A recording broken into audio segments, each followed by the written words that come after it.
Hello everyone, welcome to competition guru. आप सबको पता है कि पंजाब मास्टर कैडर की नोटिफिकेशन रिलीज हो चुकी है। एग्जाम अभी ही आने वाला है, तो आज हम उसी के रिगार्डिंग बात करेंगे। आज हम किस सब्जेक्ट के बारे में पढ़ेंगे? बायोलॉजी। ठीक है, बायोलॉजी। पता है आपको बायोलॉजी में क्या क्या आता है? पंजाब मास्टर कैडर में बॉटनी एंड zoology। ठीक है, क्या आता है? Botany and zoology। चलिए अब हम इसके बारे में बात करते हैं कि क्या है। देखिए, आज का जो टॉपिक है हमारा पहला कौन सा है? फोटोसिंथेसिस का। ठीक है, फोटोसिंथेसिस क्या है उसके बारे में सब पढ़ेंगे। कौन कौन से साइकिल्स हैं वो आने वाली वीडियोस में सारे पढ़ेंगे। ठीक है, फोटोसिंथेसिस का है हमारा पहला चैप्टर। अब देखिए क्या है, व्हाट इज फोटोसिंथेसिस। की फोटोसिंथेसिस क्या है सबको पता होगा। क्या है ये? Photosynthesis is a process by which living plant cells contain chlorophyll, produce food substances like glucose and sucrose from carbon dioxide and water by using light energy। क्या कहने का मतलब है? देखो, लाइट एनर्जी को यूज किया, मतलब कि कोई सोर्स एनर्जी को यूज किया। क्या किया? कार्बन डाइऑक्साइड प्लस वाटर ने लाइट एनर्जी को यूज कर कर क्या बना दिया? ग्लूकोज बना दिया। ठीक है, या फिर ग्लूकोज तो बनाया ही बनाया, उसके साथ क्या किया? रिलीज किया। किसको? ऑक्सीजन को। और ये बहुत जरूरी है हम लोगों के लिए।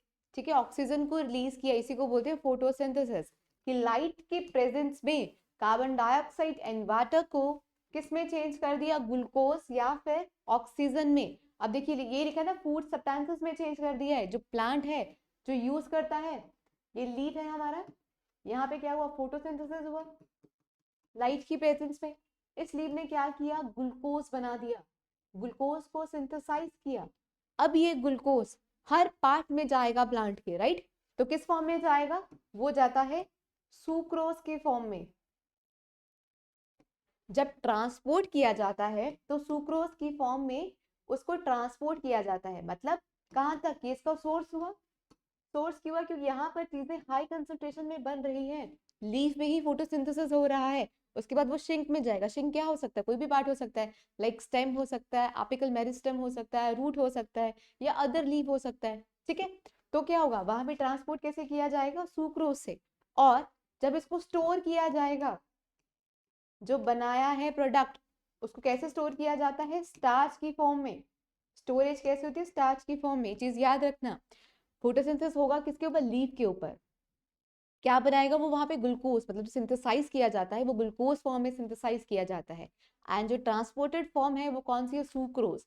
और जो स्टोरेज फॉर्म है वो क्या है? स्टार्च। ठीक है, इतना समझ आया? चलिए थोड़ा सा और आगे बढ़ते हैं। अब क्या है इंपॉर्टेंस ऑफ फोटोसिंथेसिस की? क्यों है इंपॉर्टेंट फोटोसिंथेसिस? क्या है? It is ultimate source of energy. ये क्या है? एक सोर्स ऑफ एनर्जी है। एंड फूड, क्योंकि ये फूड है किसके लिए? लिविंग बींग्स के लिए, डायरेक्टली प्लांट्स के लिए, और इनडायरेक्टली किसके लिए? एनिमल्स के लिए। ठीक है, एक सोर्स है फूड का, इधर से ही प्लांट ग्रो करेगा। नेक्स्ट, क्लोरोफिल क्या है? सबको पता है क्लोरोफिल क्या होती है? ग्रीन कलर का होता है एक पिगमेंट। क्या है ये? Chlorophyll is a green pigment found in plants. कहाँ पे मिलेगा? प्लांट्स में मिलेगा। और कहाँ पर? लीफ में मिलता है। which is located in the microscopic cell organelle called chloroplast। Chloroplast में मिलेगा। ठीक है, क्लोरोप्लास्ट कहाँ है? लीफ में प्रेजेंट है। The normal cell has 40 to 50 chloroplast. एक नॉर्मल सेल के पास कितना होगा? 40 to 50 क्लोरोप्लास्ट होगा। ठीक है, अब क्या है? हम क्लोरोप्लास्ट के बारे में पढ़ेंगे। क्लोरोप्लास्ट क्या है ये इंपॉर्टेंट है। देखिए क्या है? Chloroplast are double membrane structure. ये क्या है? एक डबल मेम्ब्रेन स्ट्रक्चर है। देखिए डबल मेम्ब्रेन ही है, चलो मैं ही बनाती हूँ इसको। डबल मेम्ब्रेन स्ट्रक्चर है, कैसे? देखो, ये हमारा क्लोरोप्लास्ट है। ये क्या है? हमारा क्लोरोप्लास्ट का स्ट्रक्चर है। डबल मेम्ब्रेन कैसे हुआ? देखो, ये क्या है? इसका आउटर मेम्ब्रेन है। ये जो ऑर्गेनेलीज हैं डबल मेम्ब्रेन होती हैं, जैसे कि माइक्रोकॉन्ड्रिया भी डबल मेम्ब्रेन है। ठीक है, आउटर मेम्ब्रेन है ये अंदर वाला, इसको बोलेंगे हम क्या? Inner membrane. क्या बोलेंगे? Inner membrane. ठीक है, और जो इसके बीच में जो स्पेस है ये वाली, ये ये जो स्पेस दिख रहा है, ये जो स्पेस है स्पेस को क्या बोलते हैं हम, पेन चेंज करना पड़ेगा, दिख नहीं रहा होगा। स्पेस को क्या बोलते हैं, इंटर मैम्ब्रेन स्पेस। क्या बोलते हैं, इंटर मैम्ब्रेन स्पेस। अब इसके अंदर क्या प्रेजेंट होता है, इसके अंदर प्रेजेंट होता है यहाँ पर ऐसे थाइलाक्वाइड्स। अगर एक है तो उसको क्या बोलते हैं हम, थाइलाक्वाइड्स। अगर एक होता है तो उसको बोलते हैं थाइलाक्वाइड। अगर इन सब का स्क्रैच होता है कि लाइक बहुत सारे इकट्ठे मिलते हैं, अगर बहुत सारे थाइलाक्वाइड आपस में मिल जाते हैं, ठीक है, तो उसको हम क्या बोलते हैं, उसको बोलते हैं ग्रैनम। क्या बोलते हैं, ग्रैनम। या फिर आप उसको क्या बोल सकते हो, ग्रैना। या तो आप उसको ग्रैनम बोलोगे या फिर आप उसको बोलोगे ग्रैना। अब देखिए यहाँ पर कुछ फ्लूइड, यहाँ पे कुछ फ्लूइड होता है, ठीक है, लिक्विड फ्लूइड होता है, एक्वा सोल्यूशन प्रेजेंट होता है यहाँ पर, या फिर कोई स्पेस प्रेजेंट होती है। इसको हम क्या बोलते हैं, इस स्पेस को हम बोलते हैं स्टोमा। इस स्पेस को हम क्या बोलते हैं, स्टोमा। समझ आया, देखिए ये लिखा है chloroplast are bounded by a double membrane. ये double membrane, inner membrane and outer membrane है। सेकंड क्या है, देयर इंटीरियर कंटेन्स फ्लैटेंड साक। इस पे क्या एक फ्लैटेंड साक है, उसको क्या बोला है, थाइलाक्वाइड। यही बताया ना, ये वाला रीजन थाइलाक्वाइड है एक, इसी को हम थाइलाक्वाइड बोलते हैं। अरेंज, ठीक है, और अगर वो बहुत सारे अरेंज हो जाते हैं थाइलाक्वाइड तो उसको क्या बोलते हैं, ग्रैना या फिर ग्रैनम। ठीक है, यही चीज बताइए अभी भी। आगे क्या है, it contain colourless ground substance. इसके पास क्या है, एक कलरलेस ग्राउंड सब्सटेंस है, उसको क्या बोलते हैं, स्टोमा। मैंने यही बताया, स्टोमा उसी को ही बोलते हैं। ठीक है, अगर हम इधर देखें तो यही है, डायग्राम में भी क्या है, ये इसका क्या है, आउटर मेम्ब्रेन है, ये इसका इनर मेम्ब्रेन है। इनर मेम्ब्रेन के बीच में थोड़ी सी जो जगह है उसको क्या बोला है, जो स्पेस है उसको क्या बोला है, इंटर मेम्ब्रेन स्पेस बोला है। थाइलाक्वाइड एक को बोला है, ठीक है। स्टोमा किसको बोला है, जो लिक्विड पड़ा है यहाँ पर, ठीक है, या फिर एक एक्वस फ्लूइड है, ठीक है। और थाइलाक्वाइड ल्यूमेन किसको बोले, जो इसके अंदर मिलता है, ठीक है, उसको बोलते हैं ल्यूमेन, जो थाइलाक्वाइड के अंदर प्रेजेंट होता है उसको बोलते हैं थाइलाक्वाइड ल्यूमेन। और ग्रैनम क्या है, कि बहुत सारे थाइलाक्वाइड को मिक्स करके, या बहुत सारे थाइलाक्वाइड को हम क्या बोलते हैं, ग्रैनम। ठीक है, समझ आया क्लोरोप्लास्ट का डायग्राम। चलिए आगे चलते हैं थोड़ा, क्लोरोप्लास्ट थोड़ा सा और पढ़ते हैं इसके बारे में क्या है।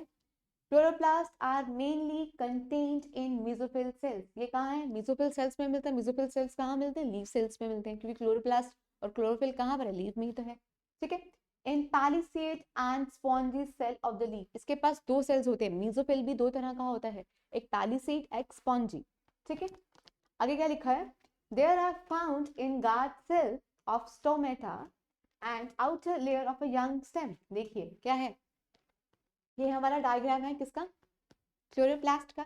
ये हमारा मेसोफिल है, ठीक है, दिख रहा है, ये है क्या हमारा मेसोफिल।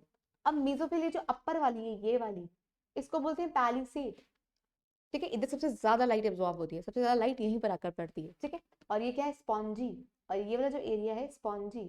और ये क्या है, लोअर एपिडर्मिस। ये वाली जो है लोअर एपिडर्मिस है, तो ये क्या होगी, अपर एपिडर्मिस। और बाहर वाला लेयर जो वैक्सी लेयर होता है वो क्या होता है, क्यूटिकल। इधर वैक्सी लेयर होता है क्यूटिकल, ठीक है, जो लाइट को पास करवाता है। और ये जरूरी भी होता है हर प्लांट में, मतलब क्यूटिकल प्लांट्स में मिलते हैं ज्यादातर। और देखिए यहाँ पे गार्ड सेल है। गार्ड सेल क्या है, मतलब स्टोमा, स्टोमेटा ऐसा ही होता है ना, स्टोमेटा ऐसा ही होता है। और इसके साइड में क्या होते हैं, सब्सिडरी सेल्स। कलर दिख रहा है, देखिए ऐसा ही होता है। इसको बोलते हैं हम क्या, गार्ड सेल। ये जो है इसको बोलते हैं पोर। और इसको क्या बोलते हैं हम, सब्सिडरी सेल। अब देखिए स्टोमेटा के बारे में हम कहाँ पढ़ेंगे, जहाँ पे कैसे स्टोमेटा क्लोज होता है, कैसे ओपन होता है, डे टाइम में ओपन रहता है कि नाइट टाइम में ओपन रहता है, या कैसे रहता है, वो सब हम बाद में पढ़ेंगे। ठीक है, आने वाली क्लासेस में सब पढ़ेंगे। ठीक है, इतना समझ आया। चलिए थोड़ा आगे चलते हैं। Adaptation of leaf for photosynthesis, कि लीफ ने क्या क्या अडेप्टेशंस की हुई है, किसके लिए, फोटोसिंथेसिस के लिए। पहला क्या है, लार्ज सरफेस एरिया। देखिए जितना लार्ज सरफेस एरिया होगा लीफ का, उतना ज्यादा लाइट लेगा, उतना ज्यादा लाइट को एब्जॉर्ब करेगा। ठीक है, और फिर क्या होगा, उतनी ज्यादा फोटोसिंथेसिस बनेगा, उतना ही ज्यादा ग्लूकोज बनेगा, या उतना ही ज्यादा सुक्रोज ट्रांसपोर्ट होगा, या उतना ही ज्यादा स्टार्च को स्टोर किया जाएगा। ठीक है, यही है, larger surface area of leaf allow us maximum absorption of light.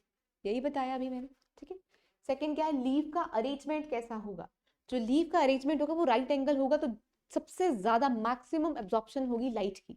ठीक है, राइट होना बहुत जरूरी है। अरेंज एट राइट एंगल होना बहुत जरूरी है टू ऑब्टेन मैक्सिमम लाइट, यही बताया है अभी। आगे क्या है, cuticle and upper epidermis. Transparent cuticle, अगर जो क्यूटिकल है वो ट्रांसपेरेंट होगा तो क्या होगा, लाइट आराम से एब्जॉर्ब होगा और आराम से ही नीचे वाली सेल्स में जाएगा। कहाँ पे, मीसोफिल्स में। दो है पैलिसेड एंड स्पॉन्जी तक, ठीक है, वहां तक पहुंच जाएगा आराम से। ट्रांसपेरेंट क्यूटिकल होना चाहिए। Upper epidermis allow us entry of light, और जो अपर एपिडर्मिस है, जो बाहर वाली लेयर है, जो ऊपर वाला एपिडर्मिस है, ऐसा होता है ना हमेशा, ये होता है अपर एपिडर्मिस, ये होता है लोअर एपिडर्मिस। यहाँ पे हमारे क्या होते हैं, इस तरफ, यही बताया था, इधर पैलिसेड सेल और नीचे वाली तरफ कौन से वाले सेल्स हैं, स्पॉन्जी सेल्स। ठीक है, अपर एपिडर्मिस के पास ही क्या होते हैं, क्यूटिकल, ये होती है क्यूटिकल लेयर, ये ट्रांसपेरेंट होनी चाहिए तो लाइट अच्छे से एब्जॉर्ब होगी। और क्या होगा, और ये जो अपर एपिडर्मिस है यही अलाउ करेगी क्या, लाइट को, यहीं से लाइट पड़ेगी ना, यहीं से सूरज पड़ेगा और यही अलाउ करेगी, तभी तो इधर मेसोफिल सेल्स में पहुंचेगी। ठीक है, आगे क्या है, लार्ज नंबर ऑफ स्टोमेटा, जितना नंबर स्टोमेटा का ज्यादा होगा उतनी ज्यादा फोटोसिंथेसिस होगी, क्योंकि गैस एक्सचेंज में हेल्प करता है स्टोमेटा। ठीक है, यही लिखा है, large number of stomata allows rapid exchange of gases. ठीक है, लार्ज नंबर होना चाहिए स्टोमेटा का, बहुत सारे नंबर में प्रेजेंट होने चाहिए stomata.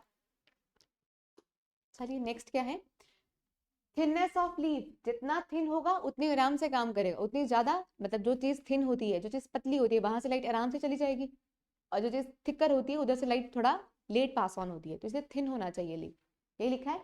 Reduce distance between cells facilitated, rapid transport, ठीक है जी, रैपिड ट्रांसपोर्ट के लिए क्या चाहिए हमें, रिड्यूस डिस्टेंस होना चाहिए। आगे क्या है, क्लोरोप्लास्ट, क्लोरोप्लास्ट के बारे में क्या है, chloroplast are concentrated in upper layer, upper layer में क्लोरोप्लास्ट होते हैं of a leaf to obtain light energy quickly. ठीक है, वो क्या कर सकता है, लाइट एनर्जी क्विकली एब्जॉर्ब कर सकता है। देन वेन सिस्टम की बात है, allow rapid transport to transform the mesophyll cells, मतलब हर सेल की, मतलब हर लीफ की हर वेन में ट्रांसपोर्ट होगा, और हर वेन क्या करेगा, मतलब हर वेन पर क्या पड़ेगी, लाइट पड़ेगी, और ये ट्रांसपोर्ट में हेल्प करेगा। ठीक है, और प्लांट को ग्रो करने में हेल्प करेगा। चलिए अब क्या है, फोटोसिंथेसिस क्या है, ये मैं अब बता चुकी हूँ, थोड़ा सा और बढ़ते हैं इसके बारे में। क्या है, फोटोसिंथेसिस अकर इन मेसोफिल सेल, बता दिया है, मेसोफिल सेल में ही फोटोसिंथेसिस होता है। कहाँ पर, बोथ पैलिसेड एंड स्पॉन्जी। ठीक है, ये आपको बता दिया गया है। During day time the sunlight fall on the leaves, day time पे क्या होगा, सनलाइट फॉल करेगा कहाँ पर, लीफ पे। देन नेक्स्ट क्या है, the energy of sunlight gate trapped bye chlorophyll, क्या किया, क्लोरोफिल ने इसको ट्रैप कर लिया है, मतलब पकड़ लिया है, and use to manufacture food by the plant, और क्या किया है कि फूड बना दिया, किसके लिए, प्लांट के लिए, क्योंकि वही तो उसका काम है, वही तो मेन सोर्स है ना फोटोसिंथेसिस का। चलिए यही डायग्राम है, तो पता चल गया आपको, सनलाइट पड़ा है, मेसोफिल सेल्स है, इसको बोलते हैं पैलिसेड सेल, एंड इसको स्पॉन्जी, ये बता दिया है आपको। अब क्या है, फेजेस ऑफ फोटोसिंथेसिस। अब देखिए फेजेस भी दो होते हैं फोटोसिंथेसिस के, कौन कौन से, एक होता है हमारा लाइट डिपेंडेंट, एक होता है लाइट डिपेंडेंट फेज, और एक होता है क्या हमारा लाइट, क्या होता है, लाइट इंडिपेंडेंट फेज, एक होता है लाइट इंडिपेंडेंट फेज। देखिए लाइट डिपेंडेंट में क्या होगा, लाइट का होना जरूरी होगा, लाइट इंडिपेंडेंट में लाइट ना भी हो तो भी काम चलेगा। ठीक है, और हम इस फेज को क्या बोलते हैं, लाइट डिपेंडेंट फेज को हम बोलते हैं लाइट फेज, और लाइट इंडिपेंडेंट फेज को हम क्या बोलते हैं, इसको बोलते हैं डार्क फेज, डार्क फेज। अब यहाँ पे अलग अलग साइकिल्स चलते हैं। ठीक है, देखिए यहाँ पर लाइट डिपेंडेंट फेज में कौन सा साइकिल चलता है, नॉन साइक्लिक, नॉन साइक्लिक को क्या बोला जाता है, जेड स्किम, और सेकंड कौन सा चलता है, साइक्लिक। ठीक है, non cyclic and cyclic, non cyclic में क्या होते हैं, दोनों फोटो सिस्टम इन्वॉल्व होते हैं, PS1 एंड PS2, और साइक्लिक में क्या होता है, सिर्फ एक ही होता है, PS1 ही इन्वॉल्व होता है, PS2 इन्वॉल्व नहीं होता है। ठीक है, अब लाइट इंडिपेंडेंट फेज में क्या होता है, देखो C3 साइकिल चलता है, C2 साइकिल चलता है, कैम चलता है, C4 साइकिल चलता है। ये कुछ अडेप्टेशंस भी होती है, ठीक है, इनके बारे में भी पढ़ेंगे आने वाली क्लासेस में। ठीक है, साइकिल्स अलग अलग हैं, बहुत सारे साइकिल्स हैं, C3 साइकिल्स हैं, C2 साइकिल है। मतलब यहाँ पे क्या होगा, जो भी लाइट फेस ने बनाया है वो इसको यूज करेगा। और क्या बनाता है लाइट फेस हमेशा, जो लाइट रिएक्शंस होती है वो क्या बनाती है, वो बनाती है ATP एंड NADPH बनाता है, जो क्या करता है केल्विन साइकिल, जो उसको यूज करता है, फिर क्या बनाता है ग्लूकोज की फॉर्मेशन करता है। ठीक है, चलिए नेक्स्ट, लाइट डिपेंडेंट फेस बता दिया है।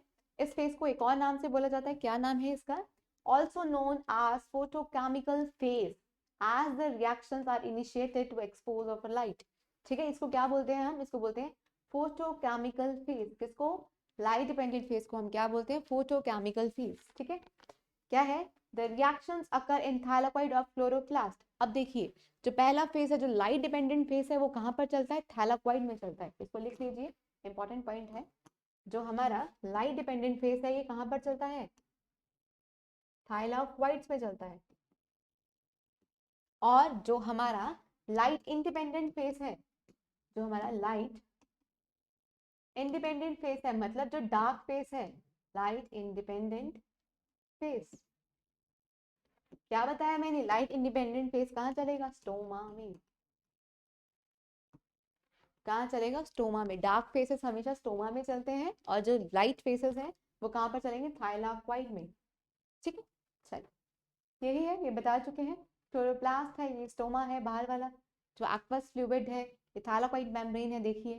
ठीक है, इसकी इनर मेम्ब्रेन है। ये थाइलाकोइड स्पेसेस क्या है, जो थाइलाकोइड के अंदर जो स्पेसेस दिखते हैं इसको बोलते हैं थाइलाकोइड स्पेसेस। ठीक है, चलिए क्या किया इन्होंने, upper epidermis and lower epidermis में से ये वाला पार्ट, मतलब मेसोफिल का पार्ट जूम करके दिखाया।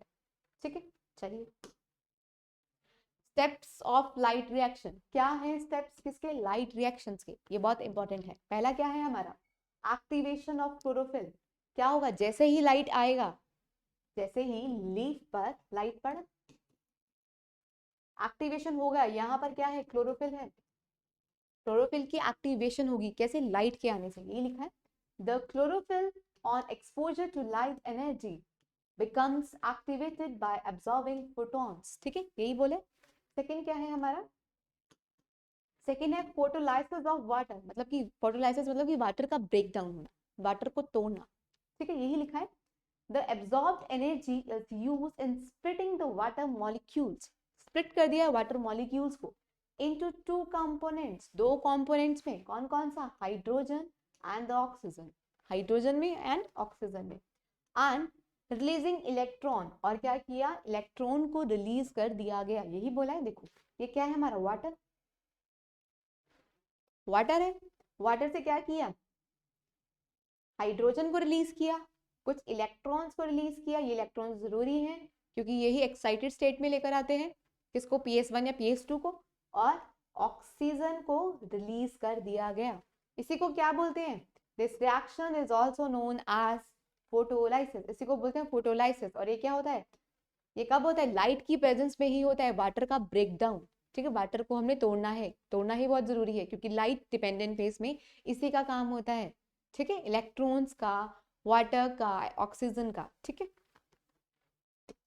नेक्स्ट आगे क्या है, हाइड्रोजन आयंस। हाइड्रोजन आयंस भी बन रहे हैं, इनका बनना बहुत जरूरी है। क्यों जरूरी है, the hydrogen ions are picked by the NADP।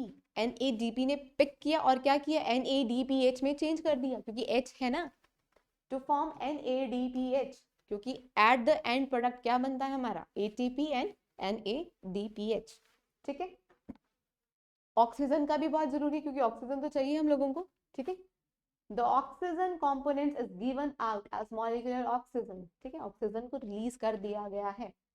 Next क्या है, इलेक्ट्रॉन्स। इलेक्ट्रॉन्स का क्या काम है, जो हमारा ATP है वो क्या हो जाएगा, ATP। क्योंकि जो इसमें रिलीज होती है, दो ही चीजें रिलीज होती है, कौन सी, ATP को रिलीज किया जाता है और दूसरा NADPH। ये दो चीजें ही बनती हैं सिर्फ किसमें, लाइट फेस में। लाइट फेस में ये ही दो चीजें बनती हैं।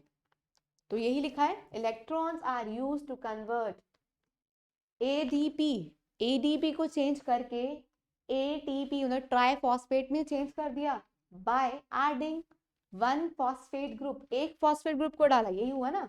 ADP है, ATP में चेंज कर दिया, क्यों? एक फॉस्फेट को ऐड किया गया और वो क्या है हमारा PI, ठीक है, इनऑर्गेनिक फॉस्फेट को ऐड कर दिया गया। इसी को क्या बोलते हैं? This process is called as phosphorylation, इसी को क्या बोलते हैं? फॉस्फोराइलेशन हो गया, ठीक है। अब फैक्टर अफेक्टिंग फोटोसिंथेसिस, कि कौन कौन से फैक्टर हैं जो अफेक्ट करते हैं फोटोसिंथेसिस को। पहला क्या है? टेम्परेचर। पहला क्या है? टेम्परेचर। क्या लिखा है? Rate of photosynthesis increase with raise in temperature. जैसे ही टेम्परेचर इंक्रीज होगा वैसे फोटोसिंथेसिस भी इंक्रीज होगा, यही होगा। जितनी ज्यादा गर्मी उतना ज्यादा ही फोटोसिंथेसिस रेट इंक्रीज होगा। This rate occur up to the optimum temperature of 35 degree Celsius, 35 degree Celsius तक, ठीक है। After which the rate falls and stop above 40 degree Celsius, 40 degree Celsius के बाद क्या होगा? स्टॉप हो जाएगा और वो डिक्लाइन होने लग जाएगा दोबारा से, ठीक है। टेम्परेचर पे एक्सटर्नल फैक्टर क्या है हमारा? टेम्परेचर। जितना ज्यादा टेम्परेचर होगा, देखो जितना ही ज्यादा टेम्परेचर होगा उतना ही ज्यादा क्या होगा? फोटोसिंथेसिस होगा, उतना ही ज्यादा इंक्रीज फोटोसिंथेसिस होगा, ठीक है। ये लाइन समझ है? चलिए नेक्स्ट, वाटर कंटेंट की बात की गई है। अगर वाटर नहीं है, ठीक है, water due to reduce absorption from the soil और due to an extensive loss through transcription reduces the rate of photosynthesis by decrease, क्या हुई है? By decrease diffusion capacity, oxygen is taken due to the closure of stomata। क्या बोला? Water content की बात की गई है। अगर वाटर नहीं है प्रेजेंट, ठीक है जी, सिक्योरिटी मतलब वही होता है कि यहाँ पर वाटर का कंटेंट नहीं है, इसको यही बोला जाता है। सिक्योरिटी मतलब यही होता है कि वाटर नहीं है तो क्या होगा? रिड्यूस हो जाएगा, क्या? एब्जॉर्प्शन रिड्यूस हो जाएगा, ये लिखा है, रिड्यूस एब्जॉर्प्शन, ठीक है, फ्रॉम द सॉइल, सॉइल से जो एब्जॉर्प्शन है वो कम हो जाएगा क्योंकि वाटर ही प्रेजेंट नहीं है सॉइल के अंदर, ठीक है। ड्यू टू द एक्सटेंसिव, क्योंकि बहुत ज्यादा लॉस हो चुका है, किसका? क्योंकि ट्रांसपिरेशन ज्यादा हो चुकी है, ट्रांसपिरेशन ज्यादा हो चुकी है, मतलब कि क्या हुआ? ये लीव से ट्रांसपिरेशन ज्यादा हो चुकी है, सारे सारे क्या हो चुके हैं? इवेपोरेट हो चुका है सारा का सारा पानी, ठीक है, उसके ऊपर ये बात कह रहा है। और जिससे क्या होगा कि जो हमें क्लोजर होना चाहिए स्टोमेटा, स्टोमेटा ओपन रहेगा तो बहुत सारी चीजें बिगड़ जाएंगी। जितना ज्यादा स्टोमेटा ओपन उतना ही ज्यादा क्या होगा? गैस का एक्सचेंज होगा, इसलिए स्टोमेटा क्लोज रहना चाहिए, ठीक है। एक ये है, ठीक है। वाटर कंटेंट के बाद जितना वाटर कंटेंट जितना ज्यादा होगा उतना ही रूट प्रेशर बनेगा और क्या होगा? लीफ में उतना ही ज्यादा वाटर वेपर्स प्रेजेंट होंगे। और एक कंडीशन भी होती है गटेशन वाली, गटेशन में भी यही होता है कि बहुत ज्यादा पॉजिटिव रूट प्रेशर होता है, मतलब इसको बोलते हैं पॉजिटिव हाइड्रोस्टैटिक प्रेशर। उससे क्या होता है कि जितना भी रूट में पानी होता है वो सारा का सारा कहाँ जाता है? लीफ में आ जाता है, और वो लीफ में हमें ऊपर वाटर ड्रॉपलेट्स के उससे दिखता है, ठीक है। चलिए वो किसका केस है? गटेशन का। चलिए नेक्स्ट, क्लोरोफिल के बारे में पढ़ते हैं। क्लोरोफिल होना जरूरी है, अगर क्लोरोफिल नहीं होगा तो भी दिक्कत होगी। क्या है? Deficiency of minerals cause loss of chlorophyll. अगर कुछ डेफिशिएंसी होगी किसकी? मिनरल्स की, तो क्या हो गया? लॉस हो गया chlorophyll. And hence the drop in trapping solar energy, तो क्या होगा? तो क्या होगा? फोटोसिंथेसिस नहीं होगा, जितना हो रहा होगा उससे कम हो जाएगा, ठीक है। क्लोरोफिल का होना बहुत जरूरी है। नेक्स्ट क्या है हमारा? प्रोटोप्लाज्म। प्रोटोप्लाज्म का भी अच्छा खासा रोल है। क्या है प्रोटोप्लाज्म का role? Dehydration of protoplasm for some reason reduce the rate of photosynthesis. अगर डिहाइड्रेशन हो जाए प्रोटोप्लाज्म का अगर डिहाइड्रेशन हो जाए तो क्या होगा? रिड्यूस हो जाएगा, क्या? फोटोसिंथेसिस रेट, ठीक है। सिमिलरली द एक्लुमेशन ऑफ कार्बोहाइड्रेट्स, कौन सा? शुगर या फिर starch, also reduce the rate of photosynthesis. तो क्या होगा कि जो एक्लुमेशन हो जाएगा किसका? कार्बोहाइड्रेट्स मतलब कि शुगर एंड स्टार्च का, वो भी रिड्यूस हो जाएगा। क्योंकि जितना ही, देखो सीधी सी कहानी है, अगर फोटोसिंथेसिस नहीं हुआ तो क्या होगा? फोटोसिंथेसिस नहीं होगा तो ग्लूकोज नहीं बनेगा, ग्लूकोज नहीं बना तो ना ही स्टोरेज फॉर्म होगा और ना ही ट्रांसपोर्ट फॉर्म होगा, तो उसका भी लेवल रिड्यूस हो जाएगा। ये बात लिखी है, ठीक है। चलिए नेक्स्ट क्या है हमारा? Structure of leaf. ये बहुत इंपॉर्टेंट है, स्ट्रक्चर ऑफ लीफ कैसा है। देखिए, द थिकनेस ऑफ क्यूटिकल, कितना थिक है cuticle, the distribution of stomata and the size of the leaf influence the amount of light and the amount of carbon dioxide enter the leaf. ठीक है, क्या बोला है कि थिकनेस होना चाहिए क्यूटिकल का, कितना थिक है क्यूटिकल, और क्या है कितना एंटर कर रही है लाइट, और कितना कार्बन डाइऑक्साइड एंटर कर रहा है, और कितना ऑक्सीजन रिलीज होगा. ठीक है, ये भी इंपॉर्टेंट पॉइंट है. ये ऊपर वाला लेयर क्यूटिकल, ठीक है, उसके अंदर क्या है प्रेजेंट न्यूक्लियस. अगला पढ़ते हैं. चलिए इतना ही है, ये सारे फैक्टर्स आपको समझ आ गए हैं. बस इतना याद रखना, एक चीज बहुत इंपॉर्टेंट है, ये चीज हमेशा याद रखना. चलो लास्ट में ही बताते हैं, लास्ट स्लाइड में ही बताते हैं क्या है. एक चीज बताई है मैंने अभी तक, क्या बताया, लाइट डिपेंडेंट फेस, और दूसरा क्या बताया है, light independent face. Independent face, ये चीजें बताइए. ठीक है, अभी थोड़ा सा लाइट डिपेंडेंट फेस के बारे में बताया. इसमें क्या होगा, इसमें एटीपी बनेगा, एटीपी की फॉर्मेशन होगी, और किसका, NADPH की फॉर्मेशन होगी. इन दोनों चीजों की फॉर्मेशन होगी, और ये दोनों चीजें कहाँ यूटिलाइज होंगी, यहाँ पर यूटिलाइज होंगी. कहाँ पर, डार्क फेस में, मतलब कि लाइट इंडिपेंडेंट फेस में इसका यूज होगा. और एक चीज बताई थी, जो लीव है वो क्या सिंथेसाइज करता है, वो सिंथेसाइज करता है किसको, ग्लूकोज को सिंथेसाइज किया जाता है. और ट्रांसपोर्ट किसको किया जाता है, ट्रांसपोर्ट किसको किया जाता है, सुक्रोज को. एंड जो स्टोरेज फॉर्म है वो कौन सी है, स्टोरेज फॉर्म है वो कौन सी है, स्टार्च. ये याद रखना, आगे वाले लेक्चर्स में यही पढ़ना है. ग्लूकोज क्या है, सुक्रोज क्या है, कैसे कैसे फॉर्म रिलीज हो रहा है, कैसे कैसे मूव कर रहा है, कैसे C2 साइकिल है, C3 साइकिल है, C4 साइकिल है, नॉन साइक्लिक साइकिल है या साइक्लिक साइकिल है. अभी आने वाली क्लासेस में यही पढ़ेंगे. अभी इतना पढ़िए, इजी है. ठीक है, बहुत इजी है. चलिए